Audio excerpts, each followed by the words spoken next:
What's up, guys? Casey and George back with another episode of GBR. We're always live every Tuesday night, every single week, 5 Eastern, 4 Central, 3. If you're way out there on the far side of the country, you're probably still working right now. Don't waste that time. You're not really wasting time if you're with GBR, but we always got to thank TSR Racing Products. Get that transmission in order. I don't know how many runs you got on your car this year, but if you need new planetaries already, hit them up. They got all kinds of stuff, man. They got them for power glides, turbos, 727s if you're a Mopar man. You got all kinds of stuff out there. Chance Performance Parts. Use code GBR. Get yourself a little bit off that order. I got me a steering wheel coming from old Stephen McCoy this morning, actually, come to think of it. So that ought to be to Dad's house for my new car. Getting that all in order. Hopefully that'll be on the channel pretty soon. BRG 3D printed parts. Might need some GoPro mounts because Dylan Champion said we're going to do these track day vlogs from now on, and he wants to have a good place to put those on those roll bars. So contact old Brian Garrett over there at BRG. He can make you anything you need. He can make you things for quick release delay boxes, make you race pack mounts, make you anything you could absolutely ever imagine using CAD software. He can kind of make everything fit where it wasn't meant to fit before. Syntex Printing out there in Temple, Texas. You see those GBR stickers on all those cars around the country. Those came from Syntex Printing. Absolute best, hands down. Customer service, printing, get you out the door real quick, man. It gets them to you quick. Driven Racing Oil. Use code GBR10, 10% off your order. Free shipping. Absolute best methanol brand racing oil, hands down. Comes out looking like whenever you put it in, 45, 50 runs. It can be 50 degrees outside. Driven Racing Oil is absolutely. I was using them before they were part of going bracket racing, man. I was going to keep using them regardless. It's great they jumped on board, but I'd keep using them regardless if they were on board or not. They're the best thing for your bearings. They come out looking brand new last year, man. I'm telling you. Proform Parts. Visit proformparts.com. Alternator starters, distributors, hand tools, which is actually one of the best things they got, in my opinion. Scales. You can use those scales for everything you need to get your race car in order. Proformparts.com, Crew Chief Pro software. If you can't figure out your dial-in, Crew Chief Pro will figure it out for you. I could have used it this last weekend real bad, man. We had that weather coming in, and it got a little iffy. Wind was swirling. It was supposed to rain. Wasn't going to rain. Man, it's hard to dial it by yourself at Crew Chief Pro. We'll figure it out for you. George, I know you've been running around a lot. You're back home now. What's up? Hey, back home, man. Back home, I had a heck of a time. I'm just gonna say it right off the bat. That Dream Team Challenge, I will be back. Whatever that stuff was inside of that little container that they had sitting at that table that everybody just spooned out of, man, that was some good eats. I don't know what it was. It was like a pasta with sausage, and man, that stuff was good. That's all I got for you, dude. So if you don't have Dream Team Challenge on your list of, hey, we need to check that out, put it on there, because that was a good race, man. It was excellent to see that live. So I'm not going to take up everybody's time here because you saw the title. We got a guest on here today. He probably wore out from the weekend too because we had a lot going on out there at old Holly Springs. And before I bring him into the show, Holly Springs, if you're watching, you guys did a heck of a job on that racetrack. A little bit of rain here and there, but ensuring that everybody is safe and having fun while you did it. That's what I witnessed. So good job out there goes to Holly Springs. Without further ado, the one they call Sugar. I don't know if he's sweet or not, but they call him Sugar. He's definitely sweet on that racetrack, so you better watch out how you pull into them lanes. Shane Carr in the building. Welcome to the show, Shane. Thank you. Glad to be here. Yes, sir. Yes, sir. Man, it was nice seeing you in person again. I know we got a little bit of history, but that history might have been a little cloudy at the point in time, so we won't go into all that. And start off the show with the first question, Shane. We have this question every single time we have a guest, and that is, how did you get into bracket racing? Pretty much born and raised into it.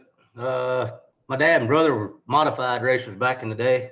I don't know, late 60s, early 70s and whatnot. Of course, throughout the 70s, that all started dying down and the bracket racing started kicking up. So they got into it. And of course, I was in the truck and going anytime it was moving. Sometimes I had to go to school, but a lot of times I was able to weasel my way out of that. I wanted to be at that racetrack no matter what. So yeah. Modified Eliminator, man, that's what we're talking about over here. How'd you not end up being a class racer then?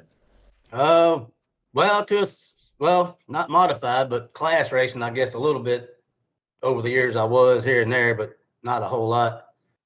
My dad, he had a Mustang back years ago that actually had a Chevrolet motor in it. Mm-hmm. And Built Ford Tough with Chevy stuff. Yeah, buddy. yeah.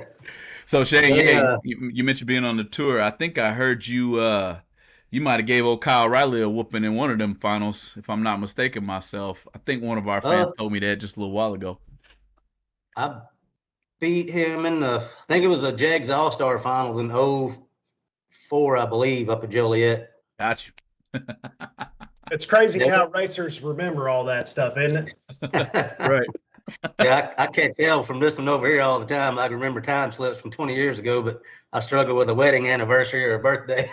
Yeah, well, I think we can all get on that boat. But man, you were just at the Dream Team Challenge, one of the coolest races of the entire year. Great American bracket races. If you haven't seen it, go back and watch it on Motor Mania. How did the Dream Team weekend go for you, man? Tell us about your teams and how everything went overall. Well, the racing besides the Dream Team was pretty much just a little blur because them boys are rough on me. I'm in that deal right now to where I just can't do anything right on the top. It's just whatever I got to do to not turn the wind light on is what I'm doing at the moment. Just a couple 3,000, whatever, or go red, and my guy might be 20, or just not on the right side at the moment. But I guess we'll keep digging and keep fighting. But the Dream Team deal went pretty good. My top bulb team, Heath Davis, Bo Boatner, the captain Brody Quick, and Hunter Whitehead, we were on the top bulb, and we started out, we'll say 5-0 on each of the first two sessions. But, once you go 3-0, I don't know how serious number 4, number 5 actually might really be or whatever, but I'm sure the winners are actually making practice runs or, trying to make sure they know where they're at. And then we had to buy a third round, and then we fell flat on our face in what would be 6 teams left. We started out 2-0, and the number 3 guy lost. I think that was Hunter right in front of me. I was 4th, we had the Corey Saint team, which ended up winning. Right. And I actually had Corey on the tree a little bit, and I don't know. I thought I killed enough ET, and obviously didn't. I hogged it up, as we bracket racers call it, at the finish line, and was 4th out under. I think he was dead 4, and then I never did really hear the numbers of Brody's race, which was the deciding number 5 race. But anyway, Brody lost, and the Saint team ended up going on to win, which that was very cool, losing to the winners. And plus the one teammate on there, Kyle Green, is my brother was married to his mom back years ago, so me and him got a little bit of growing up history together, and he's born and raised here in Florence and Killen, Alabama. He's still around. He's got his son, Dylan, which races. And then Corey also had his son, Dakota. And then another small little side deal to it, the 5th teammate, Brady Merckx, which was also in their team. I didn't know this, but he is the son of the daughter that was my next door neighbor while growing up. And I had no clue until the dad come up to me and introduced himself after the race Saturday night. So racing runs thick where you come from. Actually, it's Sonia Porter was her maiden name, which was my next door neighbor growing up. Well, her dad actually drove, I think, our Mustang back years ago, probably before I was even born. I don't remember a whole lot about all that, but I've heard stories over the years, and it's kind of thick. Yeah. Everybody's into it. Didn't have any choice, man. And Heath was had an insane win percentage already starting out this year, didn't he? Yeah, Heath had been on the roll, which he's tough customer about every time he comes to the start line, especially in that little Vega wagon. But he's pretty good. He's got the dragster that he's getting like me, I think. We're getting a little older, and these door cars are a little bit easier to get in and out of, and a little bit easier to race, and they're a little bit more fun to me. Yeah, that's interesting that you said that. My next question kind of aligns with that thought. It's basically a favorite car question. Now, Shane, I know everybody on this show knows. I think I've seen you in a little bit of everything, man. From a dragster with a blower to a slow dragster to a fast one to a medium speed 470 to door cars. Now, I didn't necessarily put two and two together that you went off the bottom, but then my brain said, well, he's raced class racing before, so he's probably been off the bottom before. Out of all of the things that you've driven, and you kind of already alluded to it, what would you say is your favorite car? And then to caveat that, which one have you won the most in? Man, I don't know. My favorite car, the most fun car. I didn't drive a whole lot. I don't know. I'd have a hard time not saying Staub's Cobalt when I drove it modified in 2011, which I was fortunate enough to win Indy that year. But the modified thing, that you talking about fun? That's fun. Hearing that motor turn 90-something hundred, the 1-2 shift, and the 2-3, and then in the finish line, it's approaching 10,000 when it's right. That's a lot of fun. Gee. Yeah, I'd have to imagine, man, that, I mean, George and I have talked about that to wit's end on here about nothing sounds better than a 10,000 RPM small block, period. And they run a series out here in North Carolina called CCRA, Carolina Class Racers. And I don't know if you've heard of that or not, but they basically, I think what it is, it's a class, Fletcher runs it a couple times a year, but I think what it is it's a lot of guys who you don't have to do the teardown deal. They don't do heads up, but you still kind of on the honor system run a class car, and like they're more worried about if you have this intake, you need to have this intake, carburetor, things like that. That cylinder head can't have AFR 235s on something whenever you're supposed to have a normal iron head. But man, you go down through there and there's some of these guys, they're going 670s or something, and they're shifting 5 times down there, and they still sound awesome. They're only going like 99 miles an hour, you know? Right. Yeah, that's one thing I've never got to do is let go of a clutch on the starting line. There's a Corvette out here that wins in that class deal a whole lot, and it's extremely nice. I believe I don't know if it's 67, I believe. I don't think it's a split window, so it's not a 63, but anyway, man, that he goes like 540s, 550s, and he'll shift that Lenko all the way down through there. And they have gear jammers out here too, which is just bracket racing these fast cars, man. And there's a Nova out there that goes like 5.0s and just pulling through the gears the whole time. It's awesome. 502, 505 every single time. It's crazy.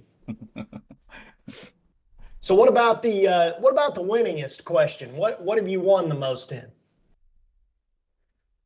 I mean, you won a ton of money in that kick booty dragster the other year, didn't you? There was a couple times I won. I haven't raced that thing a whole lot, but what little I have driven it, I've won quite a bit of money in it. But I don't know, man. He had probably back in the old Impeccable, the white Camaro that I started out in. It was the family Camaro. I won quite a bit of money, 90 through about 95 or so. So let's go into that conversation then, man, because so winningest season then, because I know you've won 100Ks, you've won 30Ks, you've won, the 2011 OG Million, one of the most memorable races. What would you consider being your winningest season? I guess you could even break that down into like monetarily versus most prestigious, because you have won tons of stuff, man. I mean, I have to imagine the OG Million's probably one of the top 5 of things that you've won. But as far as prestige goes, what do you consider most prestigious? Because your family was class racers all those years. Do you consider, would you consider the OG Million similar to the U.S. Nationals as far as your bracket racing career, things like that? But did they know you won both in the same season? I believe, well, there's no believing. I actually won the U.S. Nationals in the same year I won. Really? The Million too. He was on one. Yeah. Tyler Bohannon, that's not every time I see him, but that's one of the things that he's like. cracks up about are like, that's like crazy. You know, one's off the bottom, one is NHRA, a super stock race, and the other one's at that point in time was the biggest bracket race of the year. But yeah, when I won Indy, I thought, man, that's probably about the biggest thing I win this year would be that. And then it was about 6 weeks later, and here I am at 9 cars or whatever, and I'm like, man, I'm driving pretty good. I need to get this thing done. Ended up winning that, but Indy lasted about 6 weeks, and the OG Million knocked it right down. I ain't gonna lie. How does, because you're right, exactly. That's because Tyler Bohannon's the only bracket racer out there that would think that his guaranteed million victory is beneath a U.S. Nationals victory. But the how does bracket racing correlate with class racing? We asked this whenever Dan Fletcher was on the show. Does the bracket racing side of things, because everybody's running so many, which I mean, I guess super stock, everybody's running a bunch of different ETs too, but there's a different realm. Tyler said this when he was on the show also, that, you know, the reason that the packages aren't as tight necessarily in class racing is because you do have to run a certain intake. You do have to run a certain carburetor. And sometimes those combinations just are physically impossible to make as good as, say, a dragster with a 598 in it or something like that. You know, like everybody knows how to make that consistent. 4-link dragster, 598, very common, something like that. But whenever you have a, 92 Camaro and you have to have all these specific parts, you know, how do you make that consistent versus making a regular car consistent? Is it even possible to make those super stock cars, class cars that consistent? Funny story about that. When I first started driving the modified car, of course, it was a B mod. Well, technically, it only had one carburetor, but I ran it modified, which I don't even know that legally that was legal or whatever, but that's what I did.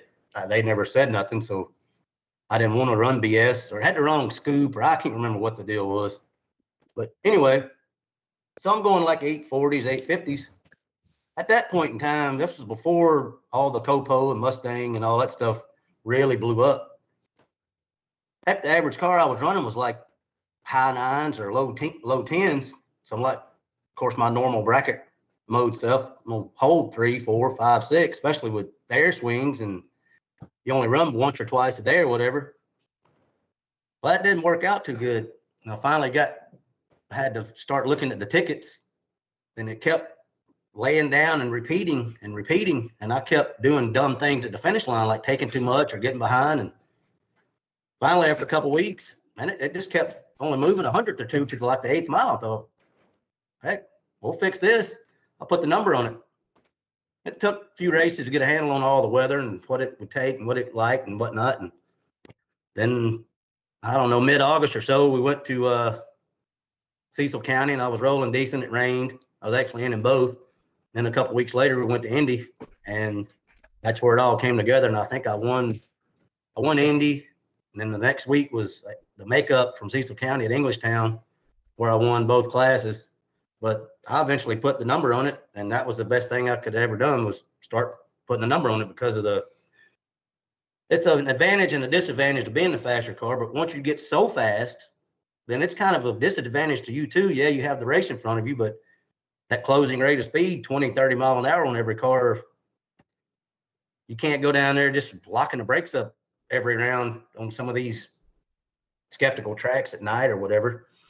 So that was, but isn't that an advantage to somebody who does know what's going on and how to, not necessarily what's going on down the track, but knowing what's going on with how to make your car go dead on every time? Because isn't that essentially forcing the other guy to dial honest? Yeah, to a certain degree. Not necessarily dial honest, but it's forcing them to do whatever they're going to do, because you're doing what you're doing, and no one can judge anyone. So it's best man wins every single time. Now, if you miss a tree, you're screwed. Well, but if they miss a tree, they're screwed too. So it doesn't matter. Or you get that anomaly that he's pulling out. You know, when you're going that fast, you get the race is right in front of you, but other variables then creep into the mix. And at the same time, when you're a faster car, if you can think of the races right in front of you, you're just watching yourself lose sometimes too. Absolutely, yeah. You can get lazy real easy. Right. But to your question about as far as making like a super stock or a stocker consistent or whatever, testing. There's combinations out there like the old Firebird that Scotty won the Indian, like back then it was like GTD or E or F automatic, like a 400 combination or something. I don't remember all that jazz to a certain degree, but that was one of the most consistent cars as long as the wind wasn't coming and going, tailwinds and headwinds and whatnot. It was you could have bracket raced that one. That's no lie. That makes sense because you see a lot of stock and super stock cars right now. You see them in our class as it is. So somebody's got a hold on it. You know, I've seen a few cars running no box. You know, you hear people talk about the quadrajets, which that's what was on that combination because that's what the motor came with the GT stuff. Them old quadrajets, you know, once you get one that would work, now you'd have to try 10 of them. And one of them might be 300 or 400 or 500 faster, and the rest of them, they just didn't run. And one of them might be real consistent. One of them might be faster, but may not be able to put the number on it. So you got to pick your poison there, which route you want to go. What's your opinion, since we're talking about class stuff anyway, what's your opinion of these, Cobra Jets and Copos and stuff in the class racing side of things? Because it just seems like they're so much more tunable, and they're essentially what a 69, like in 69 they had the Yanko Camaro. It's kind of like what the Yanko Camaro was back then versus nowadays in now terms, because they just seem like they have so much more going on from the factory, especially in stock eliminator. What's your opinion of that in stock eliminator versus what an average stock eliminator car would be? I would have to think today's stuff, it's more tunable overall, I would have to think, but there's so much power, you can't detune it too much. I've never really had too much luck in detuning one to get it to go down the track and then it still be consistent. You still got to have your car predictable, and it's got to run what you think it's going to run in order to still be able to win. You're only going to get lucky so many times if your car is running 200 or 300 difference or however much. You still have to know what it's going to go, or you have to be able to predict what it can go. Yeah, you can't hold what you don't know you're holding. Right. Yeah. People tell me there's times that I would be better off putting the number on it, but I'm so hard headed. It's just not going to happen very often. and I know in my own mind that you'd be better off just to put the number on it this time. Don't worry about it. Just let go and go dead on and make them beat you. That's perfect. You know what? I'm going to pause right there because the next question kind of bounces off of that comment pretty well there. Give a couple shouts out to our marketing partners. Don't go anywhere, guys. Hit the share button, hit the like button. I see some questions in the chat here, especially something from The Rock Racing. It says to ask him how the brownies tasted. He will know. Is that Rocky McLean knows something about some brownies that you done ate? I don't know. He knew. Let me get out of here. I'll be back. Hang on a minute, guys. Don't go anywhere. TSR Racing Products has everything you need to make your Power Glide Turbo 350, Turbo 400, and 727 transmissions the best they can be on the street or at the track. With exceptional products, customer service, and over 30 years of experience, TSR Racing Products is always available to help their customers with any of their transmission needs. In-house machining ensures you only receive the best products from TSR Racing. Visit TSR Racing Products at tsr-racing.com or give them a call at 800-394-5889.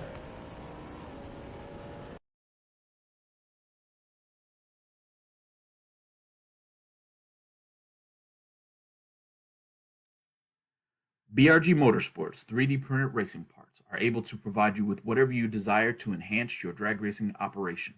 Items like safety belt magnets, nitrous bottle holders, and even quick release delay box mounts are able to be obtained from BRG Motorsports 3D printer racing parts. Have a look at top-selling items such as helmet hooks and steering wheel hooks, which are proven to make it easier to maneuver throughout your race car. You can contact BRG Motorsports 3D printed racing parts at telephone number 765-729-1177. Unleash your horsepower with Proform Super Street aluminum roller rockers. Utilize the latest cutting-edge manufacturing and design processes. The dual contoured body design allows for more rigidity with a greater strength-to-weight ratio, increasing engine power. Super Street aluminum roller rockers are available for a variety of applications and specs for Chevy, GM, and Ford, including pedestal mount, as well as a Chrysler shaft mount style rockers. On the strip or the street, Proform has you covered. All right. Welcome back. Going Bracket Racing Show. Thanks everybody for chiming in and hitting the like and share button. We see a lot of those popping up now, so appreciate that. The more you hit that, the more people we get in here to talk with and be able to learn, maybe learn a little something. Special shout out to all of our partners: Proform, TSR, Driven, Racing Oil, Ken Jones Performance, Team 14, Motorsports, Syntex Printing, BRG, 3D printed parts, Chance Performance. Can't go home without, or can't go to the racetrack without Crew Chief Pro as well. Thank you to for always being there for us and being partners for the community there. So back to what we were talking about, kind of holding maybe a few and not being hard-headed and sticking a number on the car that you know the car is going to run, and that being different. We got a lot of different driving styles out there from when you started racing till today. What do you have to do today to win year over year in your opinion, to get on that Hunter Patton or Shane Carr or heck, we can keep going. Got Tebow. You got a lot of racers that get in a string of winning. Nick Hastings. All these drivers will get into a really good groove. What do you think it takes to find said groove? Man, I don't know really what it takes. I'm in that rut right now. I'm looking for it. Been in it actually for a minute. I can go a few rounds and then the wheels just run off. I mean, number one, you got to be solid on the tree every lap. And then the car has to be there. Absolutely have to be able to find dead on one way or another, whether you holding 1, holding 5, or got the number on it. Or in some cases, for some of these people are over the last few years, they've started dialing soft and dialing the spray. Yep. I've never really had that set up. I've wanted to try it, but just never can get in position to where car has it or whatever. Of course, I probably don't need another tool to figure out how to lose with. Speaking of being solid on the tree, man, it seems like 20 years ago, whenever I very first started driving big cars and everything, it just seems like you could get away with a little more on the tree. Why do you think that is? Do you think that people are practicing more? Because for me, I've noticed my spread gets a little bigger if I don't really work with I've never really religiously worked with a practice tree per se, but I might hit it 5 times one day and then not hit it for 3 days, but it's just about seeing it. You know what I mean? Not necessarily doing anything. If I'm racing all the time, then I don't ever hit it at all. If I'm racing every weekend all summer, then I don't hit it at all. And I can usually let go pretty good. But it just seems like 20 years ago, people were more, I think they were more scared of red lighting back in the day. And now it just seems like they're kind of fearless. They just figure if it isn't green, they would rather be red, so they beat themselves and the other guy didn't beat them, or they seem like they're just ultra aggressive, I guess I should say. You said 20 years ago. You know what happened 20 years ago, right? What's that? The tree readers? Nah, they were probably out before that. Nah. LEDs. LEDs. Yep. LED. And you know what? And I know you're getting ready to say something, but I want to say this about LEDs also. I don't think that crosstalk is needed, because I think that it gives one more thing to to make you have to understand what's going on. But anyway, I'll let you say what you're going to say. Today the LEDs, and in my opinion, it all depends on the lighting of the tree, of whether or not it's in the dark, or if the cones are on the bulb properly in the proper distance and whatnot. The LED, it's on. There's no coming on, Right. no incandescent. When it's on, it's on. You either hit it or you don't. And that's true, man. That's exactly right. And that's why we wanted to have you on the show, is for stuff like that, because that's something that I never even, I raced at the tail end, right whenever I got out of junior dragsters into big cars. I raced at the very tail end, right before a lot of tracks that were smaller tracks were just switching to LEDs. They were just waiting for the incandescents to burn out, basically. But the thing is that you're exactly right, man, because my practice tree, Jim Simmons gave it to me a long, long time ago. And it has it has incandescent bulbs. And I'm looking over here because that's where it is over here. So, but it has incandescent bulbs, but he had 2 LED bulbs that he put in the top, because that was whenever they came out with LEDs, and the LEDs are expensive. So why would you only need the top ones anyway if you're a top bulb racer.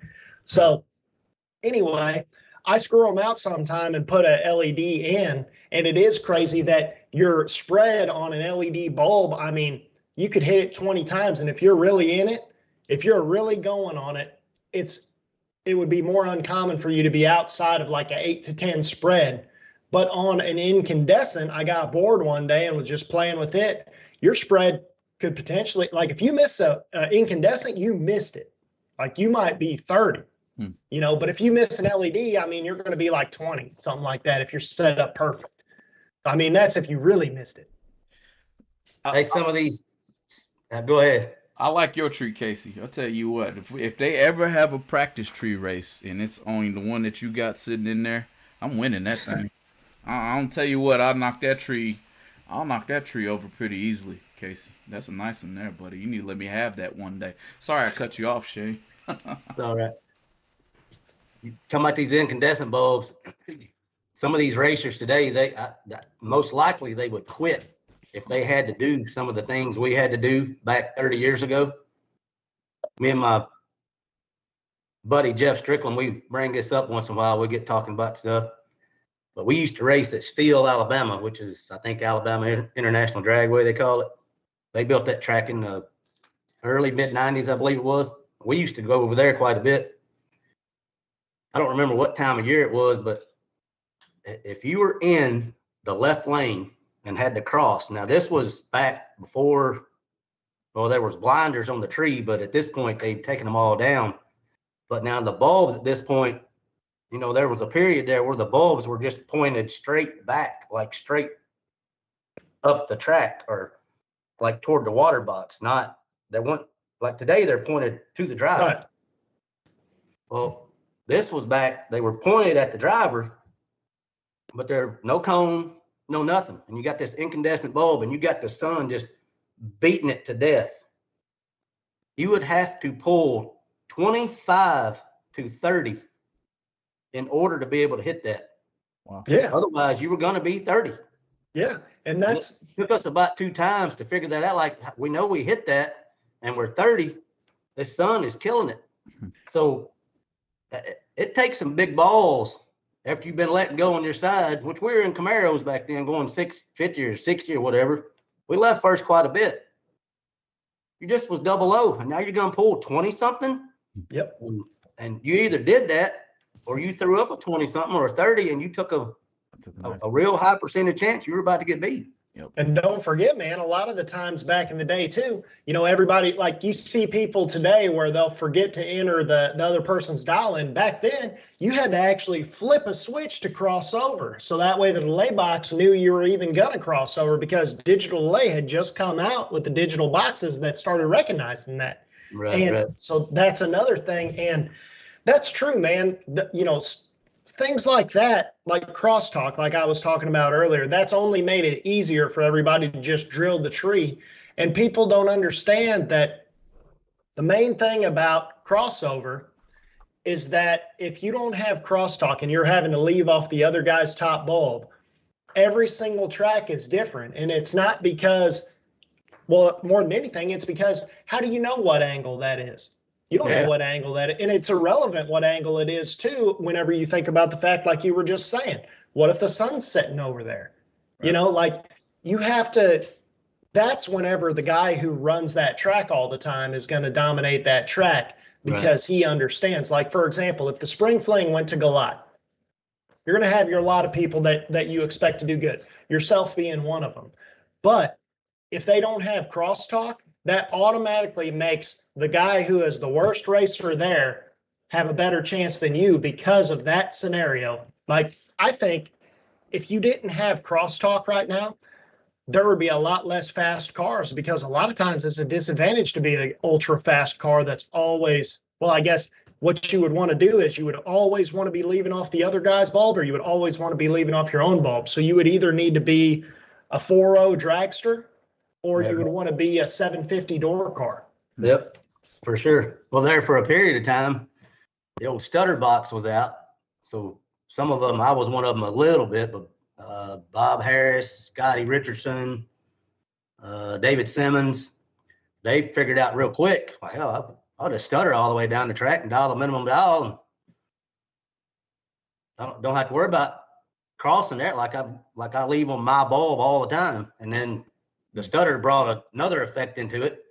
The ET didn't change. It ran the same thing all the time. It didn't matter what day, nothing mattered. If you went 750 at 8 a.m., it was going 750 at 8 p.m. too. Air did not affect anything with the stutter box. Now, so that didn't last very long. Right. Yeah, explain how the stutter box worked, because we've had, I don't know if it's Michael Beard on here that we had talking about that, but we had someone talking about that. And just explain to the viewers how did the stutter box function and why was it outlawed essentially? Well, it was outlawed, not essentially, it was. Right, yeah. I mean, BF Electronics, I don't know who that was that made it. I don't remember all that. I know the one or two I bought was from, I believe, probably Edmund. But Bob Harris got real big on it over in the Carolinas, and then Scotty, that he was big on it. Of course, he didn't need one, but if it's allowed, why not? Just right. All you have to do is let go, and you're going dead on. It's real simple at that point. But why would it make it go dead on? Like, does it just it limits the motor and that just is what it is type? Yeah, thing? it's all it does. It's the same thing as a high side. It rides a high side chip. Well, not the same thing as a high side, but your starting line chip is back then was normally like 30-something hundred or maybe 4,000, something like that. And then you just stutter it at like 4,800 or 5,000. So it just rides this chip all the way down the track. Now Harris, there was a couple of them that would throw it off like just before the mile per hour cone, just to change something up. So I guess you're not totally dead in the water, because if you just stutter all the way through, then whoever you're racing, you would essentially be given a clean wheel to, had you been 20 or whatever, and they'd be 00. Well, now they've got a clear 15 thou to look at to bust you up down there. Right. So essentially, if you were racing that guy, which of course nobody would have thought about this back in the day because they'd all be worried about fighting more than anything. But basically, what you'd want to do to beat somebody like that is you would just want to obviously set up to be 00, because back then 20 would have been good, reasonable anyway. And you just want to dial a little less than them, give them the chance to red light, because there was no true start back then either. And then you just get up there and put a wheel on them, because their only choice is to either drop out, or I guess, was that button controlled? No, it was on a timer. So once they left, then they are dead in the water. Then you could just roll them through the whole way. Be about the easiest race there was. So maybe rather than fighting everybody, they should have worried about beating them, because it seems pretty easy to beat them if you beat them on the tree then. Right. I want to touch on the LED and the incandescent deal here just a second. Like this past weekend, well, not just this past weekend, but you can go out, I could get my tickets out of the Chevy too. Once you find that, I'll call it that ultimate hit, to where you're we'll say 004 or 5 or so. I hardly ever, if I'm really letting go and really feeling it, that 5 number, I almost will never set less than 5, unless it happens to be a final or maybe on a buy run or something like that. But 1084 was my number, which I ran the left lane quite a bit on the top down there. And every ticket is 1084. Friday and Saturday both, I think I never let go red, and I was never worse than 13. Oh, I don't know how many runs that was, probably, I don't know, 11 or 12. But like the year I won the 100 at Rockingham and Reynolds, Chris Reynolds' dragster, I believe it was 1158 I had in it, because Rockingham is one of those tracks that, for whatever reason, I don't know if it's the rollout or however they have something set up, it's one of the looser tracks we go to. But I made 40-something runs that weekend. Every ticket has 1158 written on that ticket. Now, I may bump it once or twice or whatever. Some weekends you wear the bump down out, some weekends you never touch it. That's just the way it goes. But now your incandescent stuff, when it becomes dusk, that's your ultimate prime time premium hit. That's when you're going to have the most delay in. And sometimes that's like 12 to 15 thou back in the day. You'd have to roll in for that one round. And then at dark, you got to roll some of it back out. You can't see it hardly as good. Man, some of these people today would, I wish I could see them race and attempt to do it on incandescent. Just for, I don't know, enjoyment, I guess. Well, that's true. Today, nothing changes, in my opinion. Exactly. And that's true, man, because, at the very most, like you said, now with LEDs, you're going to be rolling it out when it gets dark. You would never dream of doing that on an incandescent bulb. You would just be going, you'd be going 20, 30 red, Yeah. And it's crazy to think about that. And we've never really got into that on this show. So I'm glad that you brought it up. But that is true, man. There's a possibility that it may be time to bring bracket racing back to the incandescent bulb, because the reason the incandescent bulb was brought out more than anything was because the fuel cars were destroying the incandescent bulbs. That's why the LED bulb was brought out, was because the incandescent bulbs, the filaments inside, because they work like a normal light, the fuel cars were vibrating them, breaking the filament, and that's why they came out with the incandescent bulb. And it just made. I ever knew that. Yeah. I know a lot of random crap that never make me any money, but I've been around, yeah, exactly. I've been around racing my whole life, so I've heard all the random stuff. But yeah, man, it's that is true. That would be very interesting. And that, Ryan Gleghorn, I know you're watching this show, and if you're not right now, you're going to be watching it a little later. And that's something Ryan Gleghorn might need to do for a shootout. Put the incandescent bulbs back in the top bulb and call your boy Sugar Shane, and he'll go down there and see what everybody's made of. I was actually going to say the same. It seems like we're stumbling upon maybe like a warm-up race or just a fun event to have where it goes back to old style incandescent bulbs instead of LEDs. Because basically what we're saying is LEDs makes us feel like we're just hitting a practice tree. That's how I see it. I mean, Sugar says he's the same delay all day, night, weekend, don't matter. Yeah, that's kind of. When I write it in my logbook, put it this way: I can leave the track and come back 3 weeks later, and the same delay will be relevant. Period. Yep. There's a lot of young guys that might have never let go on an incandescent bulb in their entire life, practice tree and all. Most likely, yeah. So, Shane, money's no object. Let's just say, hypothetically, if money's no object, right now, today, in 2023, if you're going to build a brand new race car and someone else is footing the bill and you can get whatever you want, what type of car do you see has an advantage in certain situations? What would you be pushing this guy to buy for you and said, I'm going to go racing and I'm going to win all the money, and this is what I think is the best weapon to do it? I have this conversation with myself at times, riding down the road, especially. I'm hung up on a 440, 450 dragster myself, day in and day out, just for the simple fact that it's so much faster in every aspect. In other words, when you go to slowing something down, say like a 12-second stalker, it's not as consistent as a 10-second. That doesn't matter. But now, 8th mile bracket racing, yeah, there's some pretty nasty door cars out there day in and day out for sure. But I'm going to have to go SR20, steel block, 598 or bigger, and then, all the other normal bells and whistles.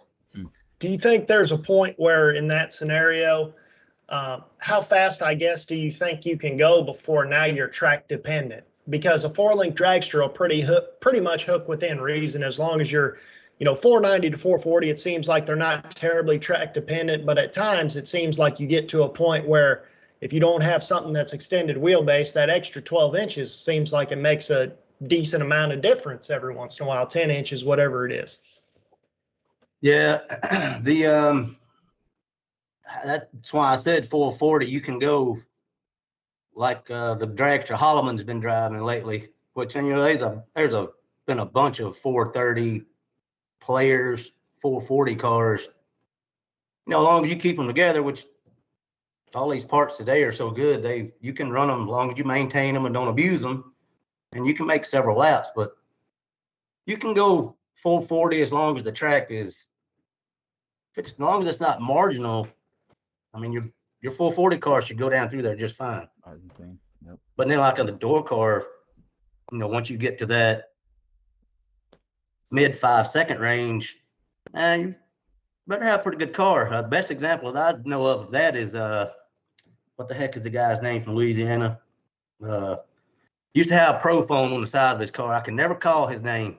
Yep. He won a couple of 20s at the Millionaire several times. Travis Barnett, I think, is his name. With the Firebird. That Firebird. Yeah. He got that. It's a badass Firebird. Yeah.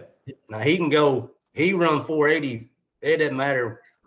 40 degrees at several of millions at Montgomery, and he mixed it up with them dragsters all day. But I think that might be an old X-Pro stock car or something like that. And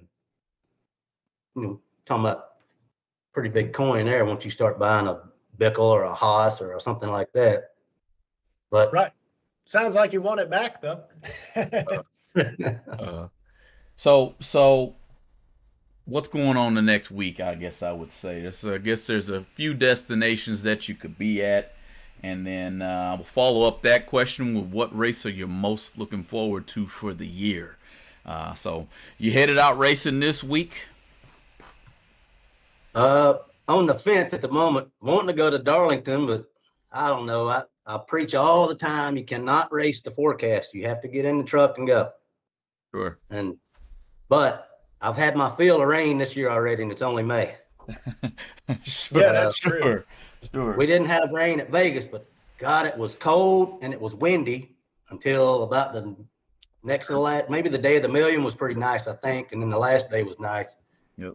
And then other than that, almost everywhere we've gone has been Mother Nature not cooperating this year. Yeah, so, man, it's crazy. I mean, living in North Carolina, I feel like I have as far as the most tracks per capita versus everybody, and it just seems like everything's rained out all the time, man. It's crazy. It's crazy how much rain we've got this year, and it just seems like it only happens on Friday, Saturday, Sunday. Like it can't rain during the week. It's got to rain Friday, Saturday, Sunday. So I look out my window. This is right here where we're talking right now. This is where I work at, I'll be looking out the window. Dog will be running around out there having a good time. It's a great day outside. Got the window open. Birds are flying around and everything. And then I'm like, cool, got the week done. Walk outside, get ready to load the car, rain. Right. Or I load the worst one. You load the car, shut the trailer door, rain. So which one you looking most forward to, Shane? I mean, we got a list of monster races this year. You got one in mind that you just I'm really ready for this one. I'm kind of looking forward to this All-Star deal for the Columbus Fling deal. I'm kind of looking forward to that one. Yeah, buddy. It's definitely gonna be a good one. Pete's on to something with that race. Let's just put it that way. Yeah, I like the Fling races. I just like the way they ran from the word go. Yeah, you know what you're getting. It's on the flyer. I like supporting those for sure. And Bristol is single entry. And then, but actually, you know, now that she just brought that up, the single entry at Bristol.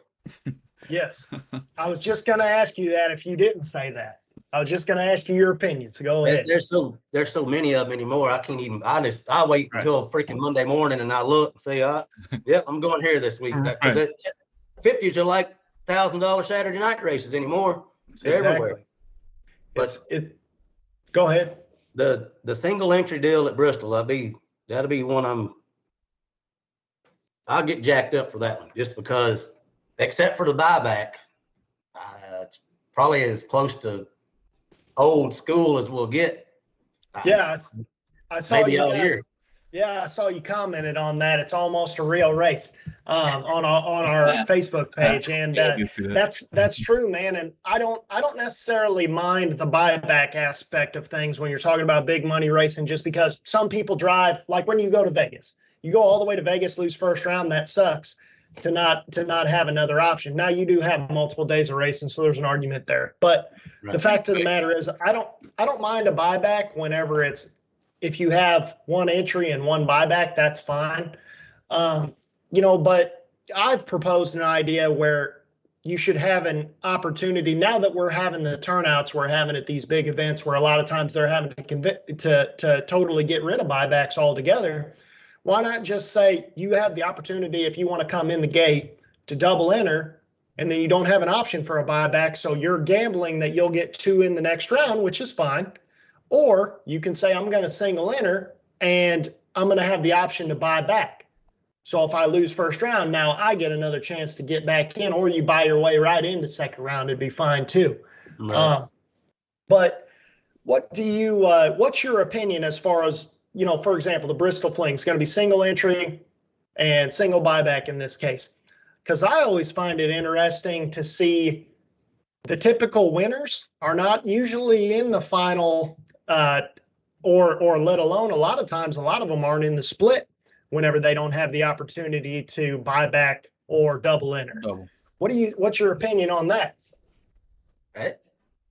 It's a factor for sure. I mean, you can't be hardly as greedy as you normally are, or set up, you may sit around and brag about I'm setting up perfect or 1 or 2 or whatever. That's your only shot. You don't want to be 20, but you can't be 1,000 red either, and your man sitting over there 20 or 30 something, because everybody's got one shot. Yeah, you can buy back, but I don't know. I like it. The old Moroso was my favorite back in the day. I couldn't wait for that one to come every year, every November. That was a Super Bowl week. A lot of people have said that on this show, man, and I wish something similar to that would come back. Because I never got to experience it. I was about 10 years too young to be able to experience something like that. But a lot of my dad's buddies did go to something like that to that race, and everybody said it was the coolest thing there ever was. There's never been anything that matched it. Including Jade Coughlin said the same thing, and he's won pro stock championships. I've never done anything on that level, but I've quite a bit of racing over the 30-something years, and that one definitely. It's hard to argue anything better than that one. It was simple. They gave out like 4 or 5 colors, and the old man, he wore a big old sombrero hat back there at the back of the lane. If you didn't have that right color card, get out. In the lanes right now. You didn't have to make a time run if you didn't want to, but you wasn't getting in there if you didn't have that right color. And they rotated the colors. They had it all worked out to where one day you was one of the first groups, and then one day you was kind of in the middle. One day you was at the end, kind of. And hell, when there's 400 cars, you got 4 hours minimum before you got to get to the track. Right. I had to be out there at 8 a.m. or 9 a.m. that morning. Get out there at noon if you want to. Right. And then when the wind light didn't come on, your day was done. It was over. Sometimes that might be 1 o'clock. Sometimes it might be 2 or 3 in the morning. But it kind of gives you the opportunity too, because of the time of year that race was, that you go there to race, but then you really went there for vacation. And if you won the race, that's cool. That's obviously what you went there for, but you also went there for vacation. So you're kind of just racing while you're on vacation. And that ultimately, if you lose early, now you're just on vacation earlier. So you're having a good time either way, as far as I've ever heard. Well, and that old Moroso was set up, it wasn't perfect, but the way the return road was made down around the quarter mile, man, they'd be 50 to 100 people down there on the scooters, and there was a few golf carts back years ago, but man, they'd be a whole drove of people sitting there watching. There's some good times back then for sure. So Shane, we've talked about some of these young guys kind of through this conversation. This is your chance right here, and you can say nobody. You can say nobody if you want, but who's the most underrated of the younger racers right now? And then I guess you can also add to that, who is the most underrated racer right now, period, no matter of the age? I don't know. That requires some thinking on that one. I don't know. I don't know. There's a lot of them, quite a few of them to me that's probably a little bit underrated, maybe not really had the chance some of the other people end up with. And I don't know at the moment. I don't know if there's anybody that sticks out right off the top of my head. Right. What you mean by that? Might be getting some insight. Oh, here it comes. What do you mean by that? Well, I mean, you always talk about him as far as his skills and stuff. You can talk about him. I mean, I got a couple of them, but I don't know. I don't know. I'd have to think about that one quite a bit. It's a tough one. If you thought that one was tough, this one's hard for me to answer, Casey. But which young gun has the best chance of stepping into the shoes of OG big money racer? Sort of like the Williams brothers, or you, or Underwood, or Ricky Jones, or Cisco, etc. Anybody that you can think of, and you kind of just said it. Maybe they don't have the chance to do it. Well, they got more. They got more of a chance to do it than Shane did back in the day, man. There wasn't these kind of races back in the day. I mean, there just weren't. Like, there was, Gateway had Super Mega Bucks. That was about the biggest race of all time for a very long time, back whenever I think the Williams brothers were driving for Bloomfield. Did you ever drive for Bloomfield back then? A time or two I have over the years, yeah. Actually, that Ultimate, or not the Ultimate 64, the 64 car shootout thing that South Georgia had in the fall, the year I won it, I was driving his car, the old original two-face car, they called it. Mm-hmm. But as far as some of these drivers, Hunter Patton's he's got potential to. I mean, he already had that one crazy stretch there, and then I don't know if it had kind of fell off before COVID hit, or if COVID come in and kind of cooled that off or whatever. But